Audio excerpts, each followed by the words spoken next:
જય માતાજી, જય સાળંગપુર દાદા, જય શ્રી કૃષ્ણ અને ઓમ નમો શિવાય। કેમ છો બધા? તો આજે હું તમને વિજયા એકાદશી વિશે જણાવીશ કે ભગવાન શ્રી રામચંદ્રજીએ પણ આ વ્રત કર્યું હતું અને તેની વિધિવત પૂજા અને વ્રત કથા આજે આપણે આ વિડીયોમાં સાંભળીશું। તો તારીખ 24 ફેબ્રુઆરી સોમવારે મહાવદ 11ને હિન્દુ પંચાંગ અનુસાર વિજયા એકાદશી આવે છે અને આ એકાદશી વ્રત કરનારને શત્રુ પર નિશ્ચિત રીતે વિજય પ્રાપ્ત થાય છે એવું આ શાસ્ત્રમાં લખેલું છે। શાસ્ત્રો અનુસાર ભગવાન શ્રી રામે પણ આ એકાદશીનું વ્રત કર્યું હતું। તો આપણે વિજયા એકાદશીની વિધિવત પૂજા જોઈએ તો વહેલી સવારે સ્નાન આદિથી પરવારી ભગવાન વિષ્ણુની વિધિવત પૂજા પંચામૃત સાથે કરી અને નવા પિત્તળના કળશમાં શુદ્ધ જળ ભરી અને તેમાં 7 આસોપાલવના પાન રાખી તેની ઉપર ચંદન, સુપારી, અક્ષત મૂકી સપ્તધાનની રંગોળી બનાવી અને સુશોભિત કરી ધૂપ દીપ પ્રગટાવી તેની શ્રદ્ધા ભક્તિપૂર્વક પૂજન કરવું જોઈએ અને બારસના દિવસે સૂર્યોદય પછી તે કળશમાં મૂકેલી ચીજ વસ્તુઓ વહેતી નદીમાં વિસર્જિત કરી અને પિત્તળના કળશની સાથોસાથ દક્ષિણા સાથે બ્રાહ્મણને આપી અને શુભાશીષ પ્રાપ્ત કરવા જોઈએ। તો હવે આપણે સાંભળીશું વિજયા એકાદશીની વ્રત કથા। સ્કંદ પુરાણમાં મહાવદ પક્ષની વિજયા એકાદશીનું વર્ણન આ રીતે કરવામાં આવ્યું છે કે યુધિષ્ઠિર મહારાજની વિનંતી ઉપર ભગવાન શ્રી કૃષ્ણ કહે છે કે આ એકાદશીનું નામ વિજયા એકાદશી છે અને આ વ્રત કરવાથી નિશંકપણે વિજય પ્રાપ્ત થાય છે અને આ વ્રતના પાલનથી તમામ પાપોનો નાશ થાય છે। એકવાર નારદજીએ બ્રહ્માજીને પૂછ્યું કે હે શ્રેષ્ઠ દેવતાઓ, મહામાસના વદ પક્ષની વિજયા એકાદશીનો મહિમા મને કહો। નારદજીની જિજ્ઞાસાનો જવાબ આપતા બ્રહ્માજીએ કહ્યું, નારદજી, આ પ્રાચીન વ્રત ખૂબ જ પવિત્ર છે અને પાપોનો નાશ કરે છે। સત્ય એ છે કે આ વ્રત તેના નામ પ્રમાણે વ્રત કરનાર વ્યક્તિ માટે વિજય લાવે છે। જ્યારે મર્યાદા પુરુષોત્તમ ભગવાન શ્રી રામચંદ્રજી તેમના પિતાની આજ્ઞાનું પાલન કરી અને ભાઈ લક્ષ્મણ અને પત્ની સીતા સાથે 14 વર્ષ સુધી જંગલમાં ગયા હતા ત્યારે તેઓ ગોદાવરી નદીના કિનારે પંચવટી નામના સુંદર જંગલમાં રહેતા હતા। ત્યાં જ રાક્ષસ રાજા રાવણે પરમ તપસ્વી સીતા દેવીનું હરણ કર્યું હતું અને સીતાજીથી અલગ થવાને કારણે ભગવાન શ્રી રામચંદ્રજી અત્યંત વ્યથિત થઈ ગયા હતા અને દરેક વનમાં સીતાજીને શોધવા લાગ્યા હતા। એ જ રીતે મૃત્યુલક્ષી પક્ષી રાજા જટાયુ ભગવાન શ્રી રામચંદ્રજીને મળ્યા।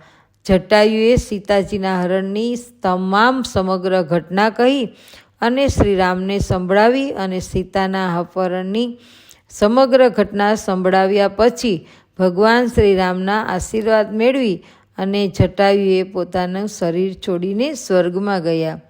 આ પછી ભગવાન શ્રીરામ સીતાજીની શોધમાં ઋષિમુખ પર્વત પર ગયા। ત્યાં તેણે વાનર રાજા સુગ્રીવ સાથે મિત્રતા કરી અને ભગવાન શ્રીરામને મદદ કરવાના ઉદ્દેશથી સુગ્રીવે પોતાની આખી વાનર સેનાને એકઠી કરી અને માતા સીતાને શોધવા વાંદરાઓને 10 દિશામાં મોકલ્યા।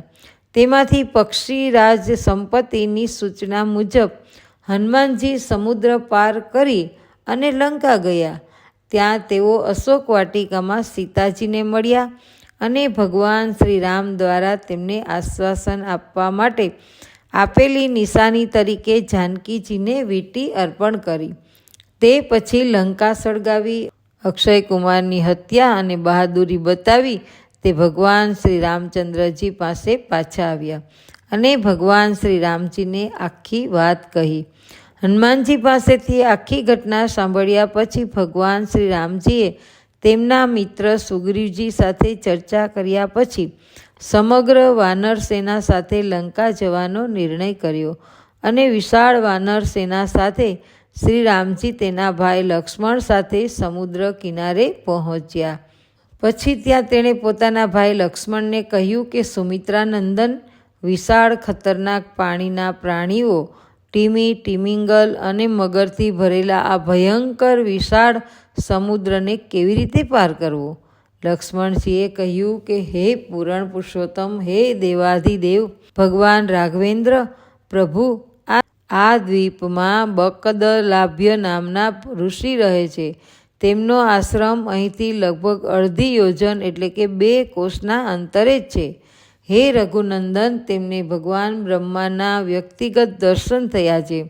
તેથી તમારે એ જ મહામુનિ મહર્ષિને સમુદ્ર પાર કરવાનો માર્ગ પૂછવો જોઈએ.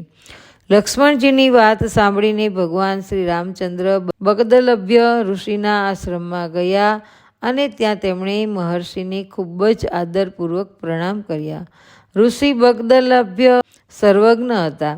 ભગવાન શ્રીરામના દર્શન થતાની સાથે જ તેમને અનુભૂતિ થઈ ગઈ કે તેઓ ભગવાન છે. રાવણ વગેરે આ નશ્વર જગતમાં અધર્મીઓને મારીને ધર્મની સ્થાપના કરવા માટે પ્રગટ થયા છે.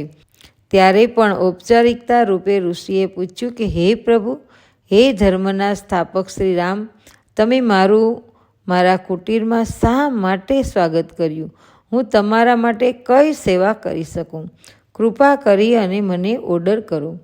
ઋષિની વાત સાંભળીને ભગવાન શ્રી રામે કહ્યું કે હે ઋષિ, હું યુદ્ધમાં દુષ્ટ રાવણને હરાવવા અને તેનો વધ કરવા મારી સેના સાથે સમુદ્ર કિનારે આવ્યો છું. પણ હું આ મુશ્કેલ સમુદ્રને કેવી રીતે પાર કરી શકું? કૃપા કરીને મને તેના માટે કોઈ સરળ ઉપાય હોય તો જણાવો. એટલા માટે હું તમારી પાસે આવ્યો છું. ભગવાન શ્રી રામની વાત સાંભળીને ઋષિએ કહ્યું કે હે ભગવાન, હું તમને બધા ઉપવાસોમાં શ્રેષ્ઠ વ્રત વિશે જણાવીશ, જેને અનુસરીને તમે ચોક્કસપણે વિજય પ્રાપ્ત કરશો અને લંકા જીતીને તમે તમારી પવિત્ર કીર્તિ વિશ્વમાં સ્થાપિત કરશો.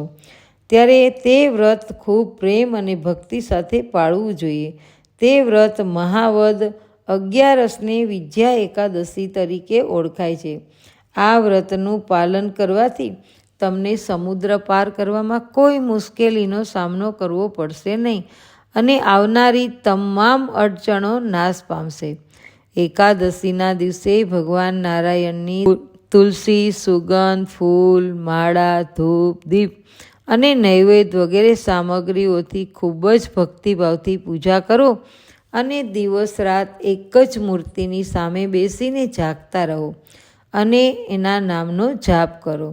શ્રી નારાયણનું દ્વાદશીના દિવસે સૂર્યોદય પછી કોઈ પવિત્ર નદી કે જળાશયની પાસે જઈને શાસ્ત્રોક્ત વિધિ પ્રમાણે કળશની પૂજા કરો અને કળશની સાથે અન્ન, વસ્ત્રો અને પૈસા વગેરે કોઈ ભક્ત અને સદાચારી બ્રાહ્મણને દાન કરો. આ તમને ચોક્કસપણે વિજય અપાવશે. ભગવાન શ્રી રામચંદ્રજીએ તે ઋષિની સલાહ મુજબ એકાદશી વ્રત રાખવાનો આદર્શ બતાવ્યો અને એને પરિણામે તેને લંકા પર વિજય મેળવ્યો. બ્રહ્માજીએ નારદજીને કહ્યું કે હે પ્રભુ, જે વ્યક્તિ આ વ્રતને તમામ વિધિઓ સાથે રાખે છે કે આ લોકમાં કે પરલોકમાં સર્વત્ર વિજય પ્રાપ્ત કરી શકે છે. કે હે પ્રભુ, આ વ્રત માત્ર વિજય જ નથી અપાવતું, પરંતુ ઉપવાસ કરનારના તમામ પાપોનો નાશ પણ કરે છે. આ કારણથી દરેક વ્યક્તિને વિજય મળવો જ જોઈએ. તો તમને આ વિજયા એકાદશીનો વિડીયો કેવો લાગ્યો? વિડીયો પસંદ આવ્યો હોય તો વિડીયોને લાઈક કરજો, શેર કરજો અને મારી ચેનલ ઉપર જો પહેલી જ વાર આવ્યા હોય તો ચેનલને સબસ્ક્રાઈબ કરી દેજો. ફરી મળીશું નવા વિડીયો સાથે. ત્યાં સુધી બધાને જય ભગવાન.